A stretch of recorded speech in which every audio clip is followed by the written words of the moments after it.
ఆ అజ్ఞాన కాలములను దేవుడు చూడనట్టుగా ఉండెను. ఇప్పుడైతే అంతటను అందరూ మారు మనసు పొందవల్లని మనుషులకు దేవుడు ఆజ్ఞాపించున్నాడు.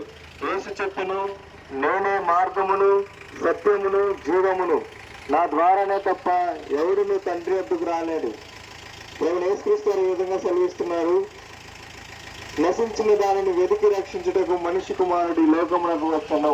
బైబిల్ ఈ విధంగా చదువుతుంది, హృదయము అన్నిటికంటే మోసకరమైనది, అది ఘోరమైన వ్యాధి కలది, దాన్ని గ్రహింపగలవాడేవాడు? హృదయ శుద్ధి గలవారు ధన్యులు, వారు దేవుని చూచెదరు. బైబిల్ ఈ విధంగా సెలవిస్తుంది, రక్తము చిందింపకుండా పాప క్షమాపణ కలుగుదని సామాన్యముగా చెప్పవచ్చును. ఏలయనగా ఎడ్ల యొక్క మేకల యొక్క రక్తము పాపములను తీసివేయుట అసాధ్యము. ప్రభువైన యేసు రక్తము ప్రతి పాపము నుండి మనలను పవిత్రులుగా చేయును. యేసు ప్రభు ఈ విధంగా సెలవిస్తున్నారు, శాంతి మీకు అనుగ్రహించి వెళ్ళుచున్నాను, నా శాంతిని మీకు అనుగ్రహించుచున్నాను, లోకం ఇచ్చినట్టుగా నేను మీకు అనుగ్రహించటం లేదు. యేసు చెప్పను, పునరుద్ధానమును జీవమును నేనే.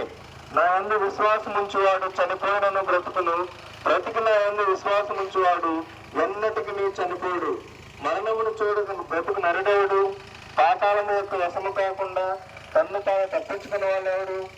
మనుషులు ఒక్కసారి మృతి పొందాలని నియమింపబడెను, ఆ తరువాత తీర్పు జరుగును. బైబిల్ ఈ విధంగా సెలవిస్తుంది, ఎవరి పేరైనను జీవ గ్రంథమును వ్రాయబడినట్టు కనబడని ఎడల పడవేయబడను.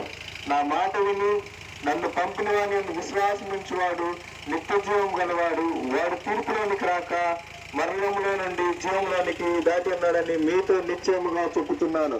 బైబిల్ ఈ విధంగా సెలవిస్తుంది, ఒకడు సర్వలోకమును సంపాదించుకొని తన ప్రాణమును పోగొట్టుకునుట వానికి ఏమి ప్రయోజనము? మన్నైనది వెనుకట వలనే మరలా భూమికి చేరును, ఆత్మ దాన్ని దయచేసిన దేవునికి మరలా